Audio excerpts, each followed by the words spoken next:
পৃথিবীতে যতগুলা দেশ আছে সবচেয়ে হতদরিদ্র দেশ, গরিব দেশ হলো বাংলাদেশ। আমাদের এই বাংলাদেশ দরিদ্র কেন? আর আমাদের এই দেশে বেকারত্ব কেন?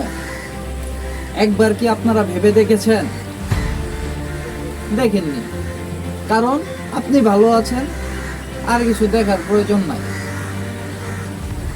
বাংলাদেশের মানুষের থিঙ্কিং গুলা এই ধরনের, আমি ভালো আছি, আর কিছু দেখার প্রয়োজন নাই,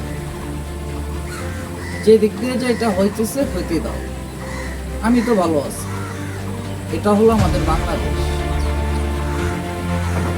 আমাদের বাংলাদেশের মানুষগুলো পিছায় কেন?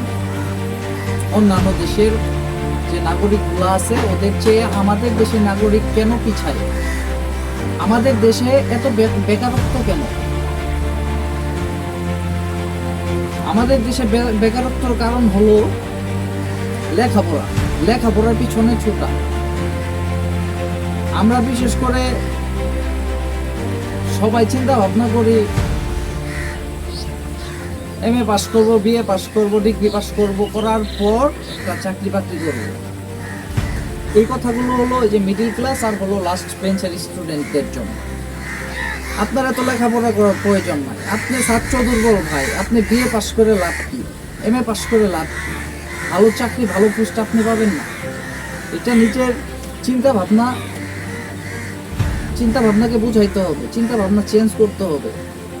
আপনি খারাপ স্টুডেন্ট, আপনি লেখাপড়ার প্রয়োজন আছে। আপনি চলার জন্য, বাংলাদেশে চলার জন্য এইচএসসি পাশের উপরে লেখাপড়ার প্রয়োজন হয় না, আমি মনে করি।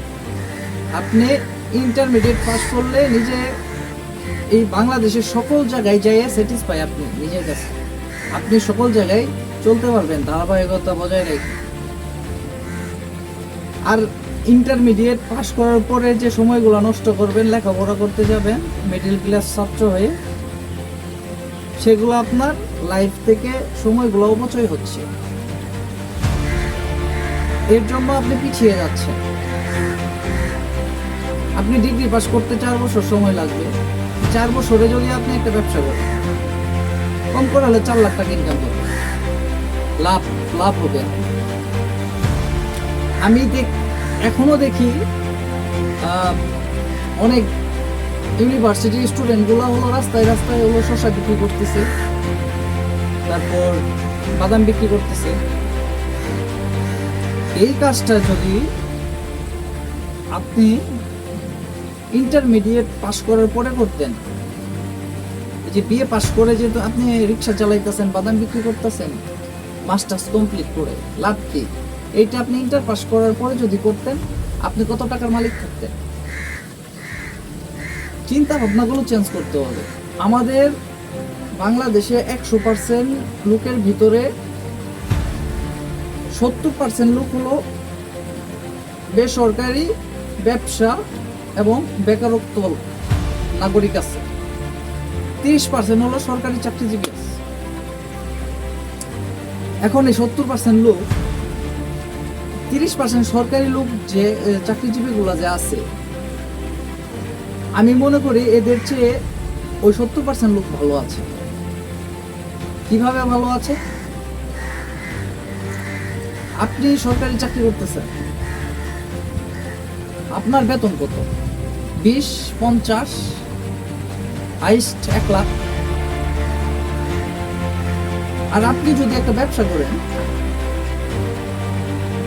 আপনি এমনও মাস যাইতে পারে 4 থেকে 5 লাখ টাকা আপনার আর্নিং করা সম্ভব, এবং করতেছে অনেক।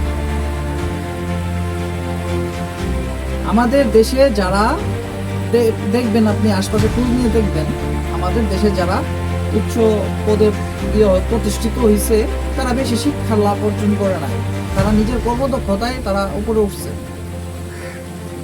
শিক্ষা তাদের ভিতরে এতটা নাই, কিন্তু কর্মদক্ষতা ছিল। তো আমি মনে করি আমাদের বাংলাদেশ পিছিয়ে আছে শিক্ষার পিছনে ছুটে যে আমি শিক্ষিত হব।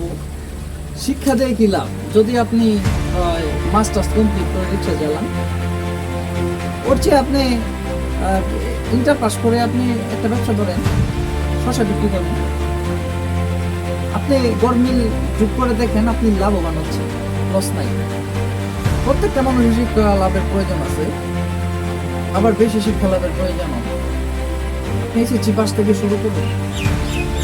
আপনি এগ্রিকালচার নিয়ে লেখাপড়া করতেছেন, আপনি গাছ লাগান ছাদের উপরে, আপনি একটু চাষাবাদ করুন, মাছ চাষ করুন পুকুরের ভিতরে, তাহলে আপনি পিছাবেন না। আর আপনি যদি বলেন লেখাপড়া শেষ করে চাকরি করবো, লেখাপড়া শেষ করে কাজ করবো, তাহলে আপনি পিছিয়ে যাবেন। মিলাই নেবেন আমার কথাগুলো, একটু ব্রেন রেখে। ধন্যবাদ। আসসালামু আলাইকুম।